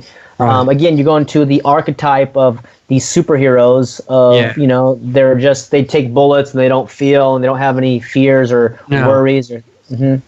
No, and there's never a gray area. It's always the bad people, and they only kill the bad people, right? So that's why they can still be a hero. And there has to be a new archetype, because right now we're being trained through the media that either you don't defend yourself and you just want to be completely helpless and then you're a good person, or you believe in protecting anybody or yourself even, and you're bad. You're the cause of what they call gun violence, right? And there's no other dimension where you're strong and you want to protect people, but you don't have malice. It's like, I think what you're doing is involved in creating that new archetype. Yeah, that's the goal, to help people realize you can still be strong and loving. And it comes down to, I think, understanding that where your rights come from. This is why I think the Declaration of Independence is so powerful, where it says your rights come from your creator, and whether you believe in a god or aliens or nothing at all, whatever created us or our humanity is where our rights come from. So, like, for example, when I spoke at an event in Sacramento on the steps of the Capitol about the homeschooling bill, which they defeated, and I was speaking what every parent needs to hear about this is that your rights don't come from the government, like the right to homeschool. Wow. So, I mean, it really is getting to the point where you got to tell people, even if this bill passes, it doesn't mean anything. It is a piece of paper that a few guys in this building back here, they say how you have to raise your child, but they don't know your child, they don't love your child, they didn't give birth to your child, they didn't pay for everything. Like, they have no right at all your rights to raise this lovely human, this being, comes from your humanity and the fact that you love them and you know them. So at some point, I think there's going to be a decision where people have to choose to comply with the state, whatever issue it is, or to just say, no, thank you. I prefer not to. What was the bill going to do? It was going to allow firefighters or the fire department to come inspect your home for homeschooling to make sure there was no fire hazards in your house as a homeschooler. And it's like, okay, there's never been a fire hazard before in homeschoolers. So it's basically called the incrementalism, right? The boiling frogs, little by little, they creep, and then it's pretty soon you're engulfed. Yeah, because pretty soon they could inspect what you're feeding the kids to make sure there's enough GMOs in the food and stuff like that, or that you have injections for the kids of all the required poisons and stuff like that. Right. Yep. And there was another one after that I think it didn't pass also because there are people getting together, but it was basically saying if your child's not getting a quality education, then the state can intervene. If your child's not getting quality nutrition, the state can intervene. And these are all vague terms. What was that? The rights of the child or something, wasn't it? Yes, the Children's Bill of Rights. That's what it was. Yeah, that sounds fantastic. I mean, great. Kids finally have rights. Like rights to go live with CPS forever and stuff like that. Oh man, get put in the pipeline. And that's what's so important for people to think about too, is that when they name the bill something, you can bet most likely it's the opposite. Yeah, it's really good guidance, actually. You can go by the name as long as you reverse it. Yep. The National Defense Authorization Act, 2011. That sounds not just good, it sounds necessary. Yeah, that's right. And by the way, they can just haul you away, no judge, no jury, no phone call, no lawyer, if they deem you an enemy combatant or domestic terrorist. So if the government gets to start defining words, that leads to other things, right? Because, like, for example, people that are coming out of the compulsory education system, they tend to be easily fooled by words and definitions. And everybody is against... They want everybody to be nice and not hate anybody. So it's quite obvious that the government needs to prevent and criminalize hate speech, right? Because who is in favor of hating anybody?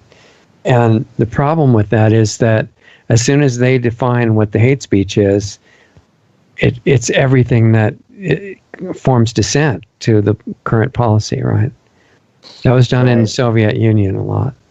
And you get sent to a mental ward or to a labor camp or something just because you're such a bad person and we're obviously hating everybody. Mm-hmm. Right, and then you feel afraid to say what you really feel.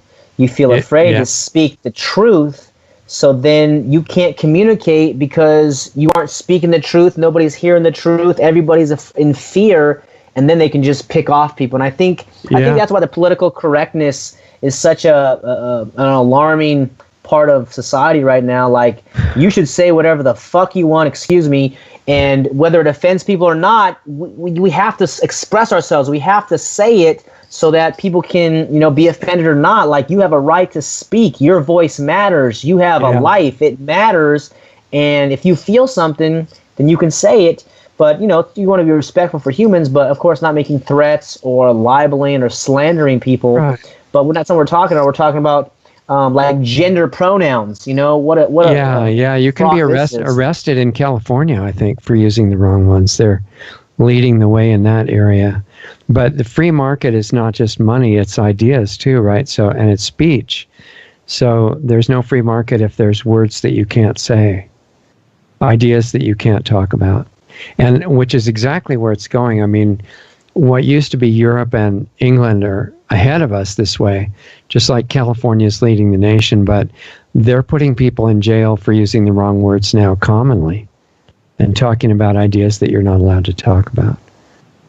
So I think it's thanks to education, that people learn, free speech is okay as long as it's government-approved ideas, and that it has to be free for things that you don't agree with, or it's not free, right?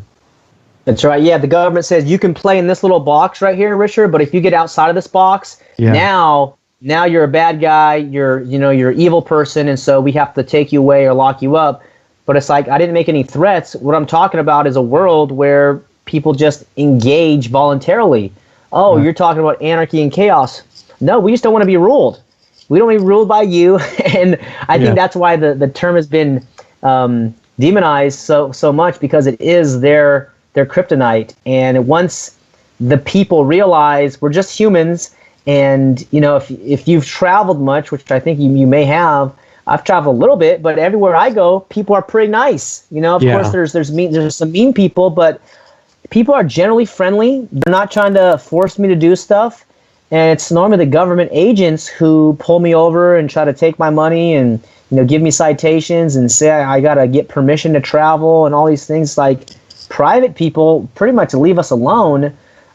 So it's we got to be able to speak our minds. There are some big non-government groups that will kill you if they get a chance, and I'm not going to say the name of them, of one of the big ones right now, so we don't get thrown off our channel. But in Europe, this is a big problem, and there was a couple you may have heard of, man and woman, who were saying exactly what we just said, that everybody is basically good people, which is true, but they're subject to programming, and some of them, the programming's pretty nasty. And they rode all through Central Asia, and they had a group of people who just ran them over for religious reasons and just killed them.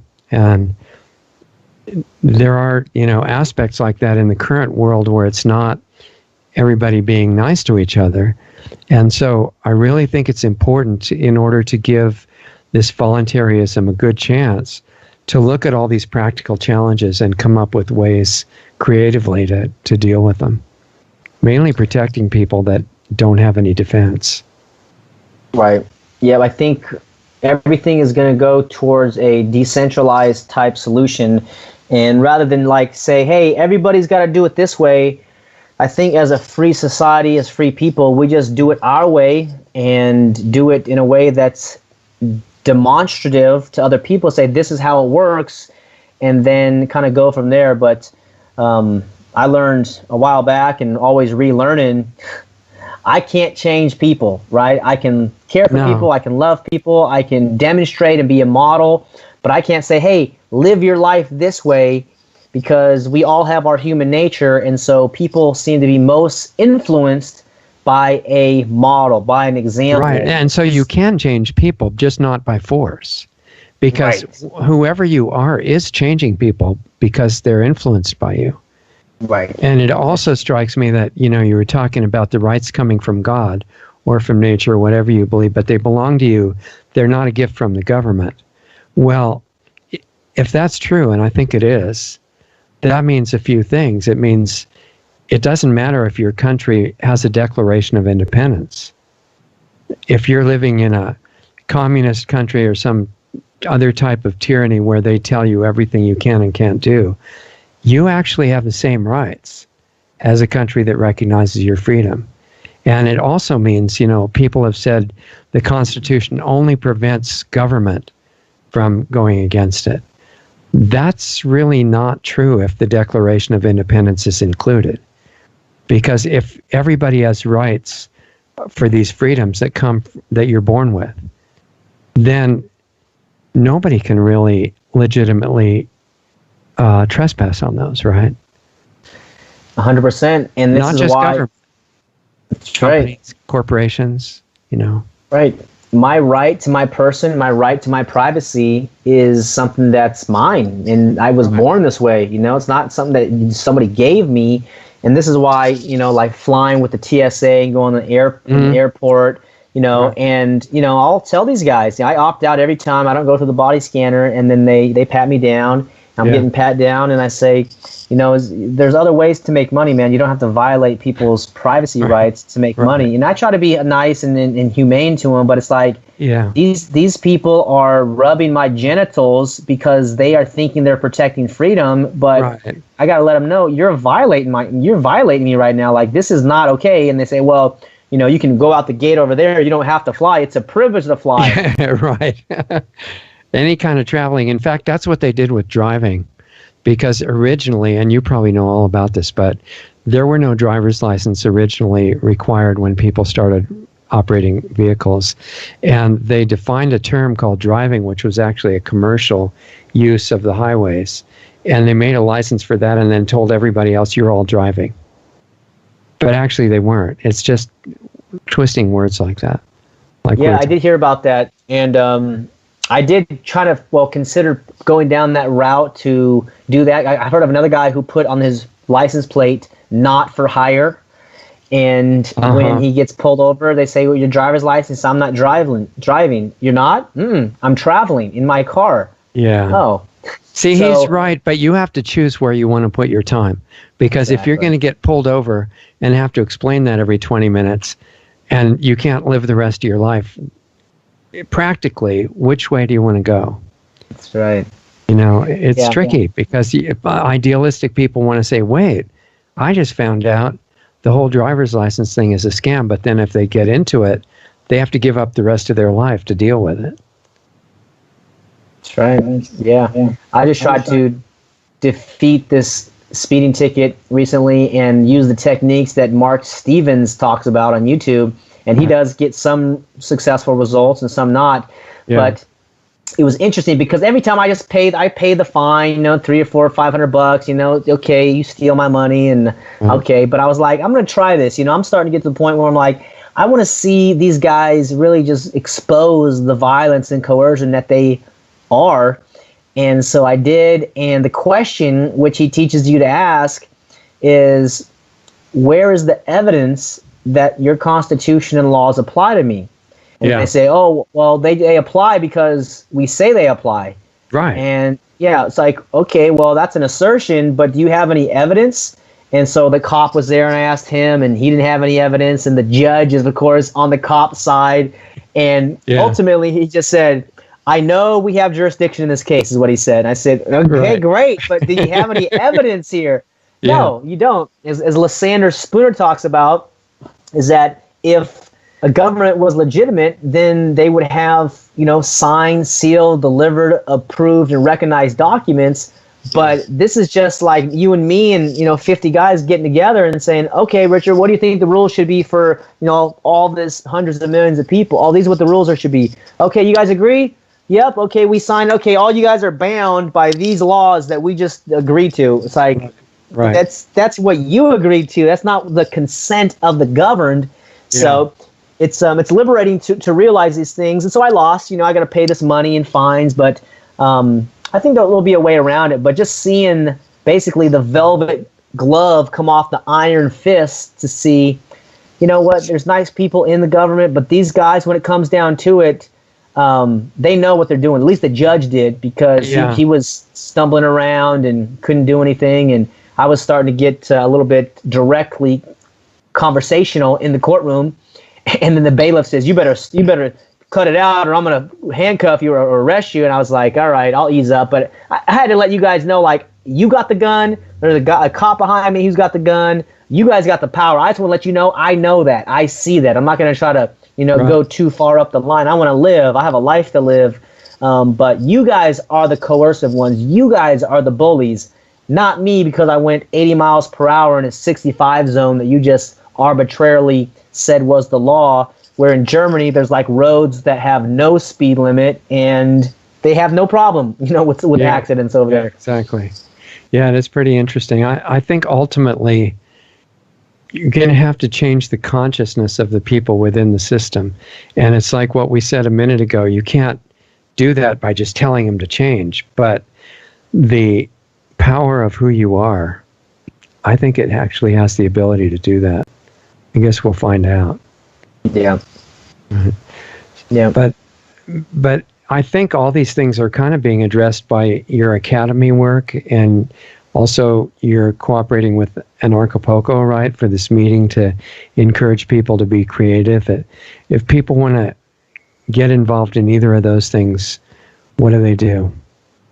So one is I have a free Facebook group called Homeschool Leader, which I train parents to homeschool. Join me on there. Valor Academy, you can email me at info@thevaloracademy.com. I I can help your teenager graduate early. I can even help him or her transition to a community college or finding apprenticeships. I have a talk on YouTube called How to Find Apprenticeships, which I speak about the methodology for about 20 minutes at my expo.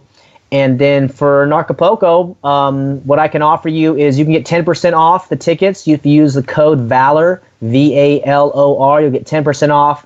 I did hear out of the 3,000 tickets, 1,500 have already sold. So I think we'll probably sell out in maybe a month or so. The hotel is going to be all sold out, so I would not delay. I don't know when this interview is going to be uploaded, but I would not delay. It's going to be awesome. It's right on the beach. It's a 5-star hotel. The rooms are probably $100 or $110 a night. You can get 2 queens or a king. You can share it with a friend. There's also a Facebook group called Narcapoco Roommates. You can meet really cool people and room up. They're going to have sites on the beach, I think. So if all the rooms sell out, you can camp on the beach.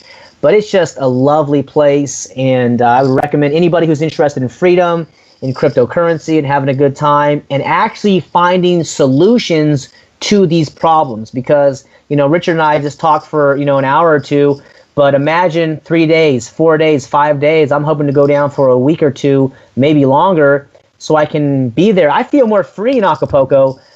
There's no cops running around trying to give me tickets, and, there's not a last call for alcohol. You can just drink whenever you want and nobody cares as long as you're being peaceful. You're not being a bully, right? We're not saying you can go out and be a jerk to people, which some people do when they drink, but we're not recommending you do that. But you have a good time. You're going to be safe in this place. And it's just very inspiring to see people talk about these ideas. We're talking about the political correctness here in the U.S. and California.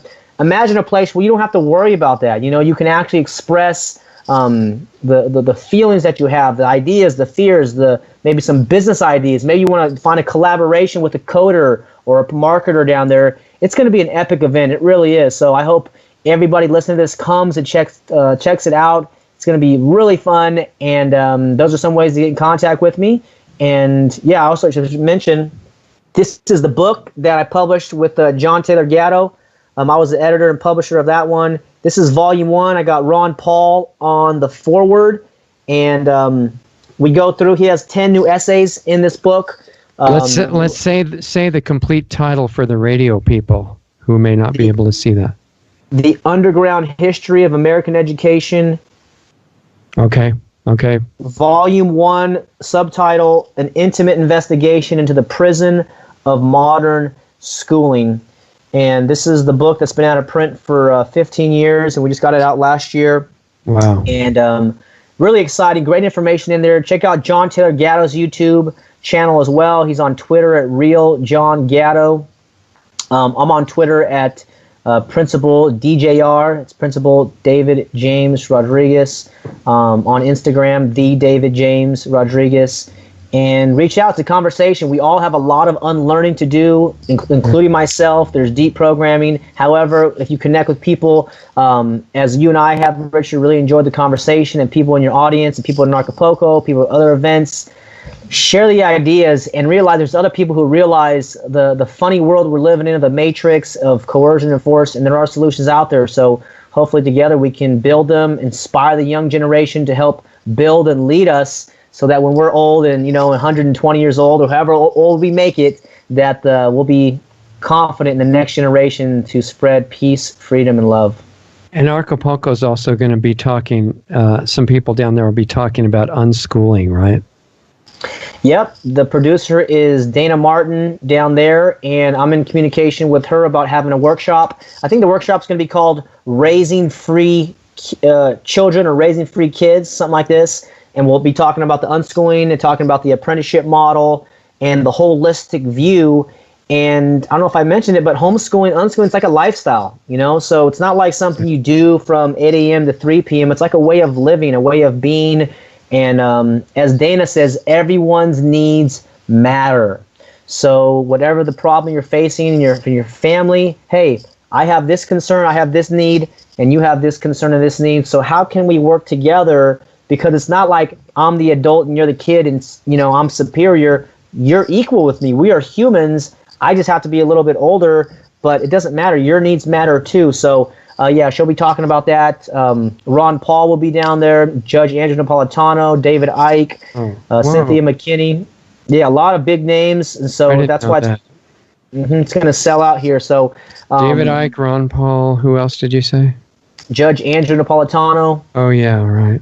Cynthia McKinney, Max Egan, Larkin Rose, of course, Jeff Berwick, the Dollar Vigilante. Right. And basically people that are doing stuff, they want to be part of the establishment. They want to be independent. A lot of entrepreneurs, self-employed people. And again, maybe if you're looking for a position or a job, make it a business trip if that's what you're looking for. You want to work with people that love freedom, work with people that are on board with the non-aggression principle. They're not going to force you to do anything, and you're not going to force them.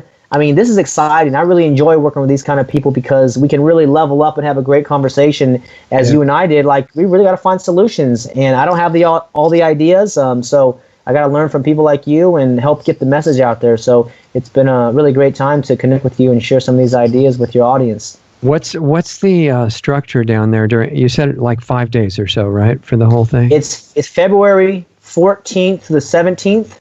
So it's 4 days. I think 4 days, and I'm still determining when the workshop will be, but if you can come down for a week, that would be great. But if you just come down for a few days, it's a weekend event. And is there a whole bunch of stuff happening at the same time, so you choose which parts you want to go to, or is there an opportunity to see everything, or how does that work? Yeah, so this year there's going to be 2 stages, I believe, and yeah, they'll have different workshops going on, but they try to offset it so that, there's going to be cryptocurrency at this time and, unschooling at this time. So, of course, you can't do it all when there's, let's say, slated to be 50 speakers or 60 speakers. Right. But you can get the live feed version, like the live stream version, and you can get those videos recorded later. Or you can go to their YouTube channel, Anarchapulco on YouTube, and they're uploading some of the speeches from this past conference in February. You can see some of the talks maybe you missed. So, yeah, what I would say is if you're going to come down there, just have some clear intentions, what you're looking for, some fun, some solutions, because you're going to be having a great time with everybody. So the time's going to go by. You're going to be able to have these conversations. It's going to feel like a 10-minute conversation because you're actually in alignment with somebody. Your vibrational frequencies are connecting. Yeah. And it's really a miraculous time to be around other people that get freedom and don't want to force you to do stuff and just want to have a great human experience with love and joy. You're talking about uploading past talks, right? Like, if for the people that can't go there in person, is there any way to get any of it electronically? Yep, there will be live stream versions as well. That should be on the website. Okay. So, yeah, you can get the live stream version if you can't make it down to Acapulco. And what website has that? Anarchapulco.com. Okay. Okay. Yep, and they're on Twitter as well, Anarchapulco, Facebook. Neat. But it's a lot of fun. Yeah, it sounds great. I encourage you to come, yeah. Okay. Well, I think, I'm really grateful for the work that you're doing, and I think if the bottom line of it is just bringing back this idea that life is not what the system wants to call a discipline. It's actually incredibly energizing. Fun is not evil. It's actually the real nature of work when you get into it.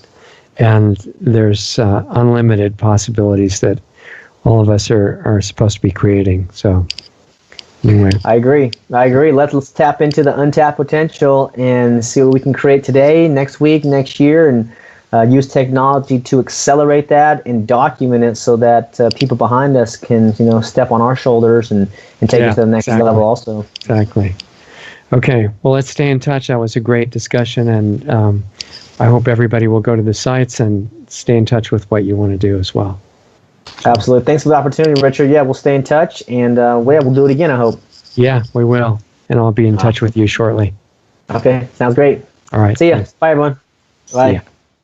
Okay, so that was David Rodriguez, and really inspiring person that is just reminding us that education is not drudgery. It's not something where you get forced to give up your ability to think clearly. And what's happening in a lot of the public school system now, it's something super exciting. And it's not just for the kids, although his system will help with that.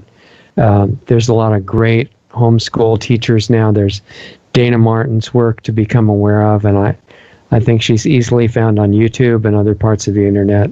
She'll be on the show shortly in live stream form as well. So I encourage everybody to look at Anarchapulco, see what's going on down there. Look at our recent live stream with Jeff Berwick, who's a great, inspiring teacher as well in his own way. And just bring back the quality of life is what we're talking about to the world. And we did talk about some really important points. For example, there are groups and individuals in the world that are not on board with all this stuff and just trying to be nice. And the people who got recently murdered in Tajikistan or wherever that was in Central Asia are an example of that to learn from, that you have to keep the spirit of beauty and the reality inside even the worst people. It's still there.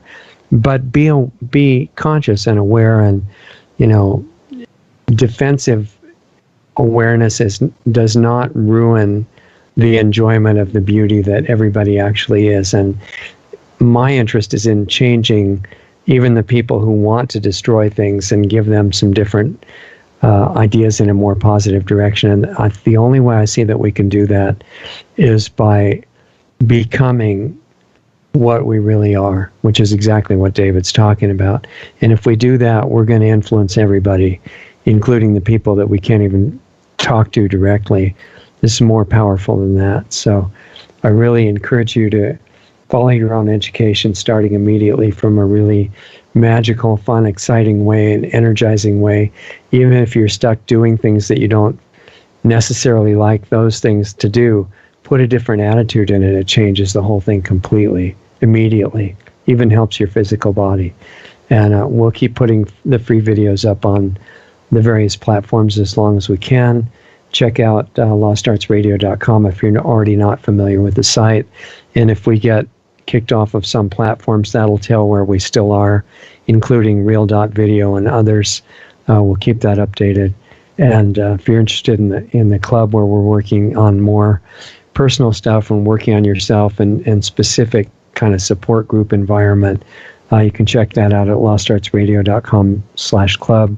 But the main thing is what you do on your own every day, all day. And that's what you're transmitting to the world. And I just want to remind you that you're incredibly important as an individual, and the power that you've got for healing all of humanity and this place that we're in called the physical world is unlimited. And that's what education's about, is to discover it. So thanks for being with us. I really appreciate your letting us come and share some time with you. And we'll see you next time.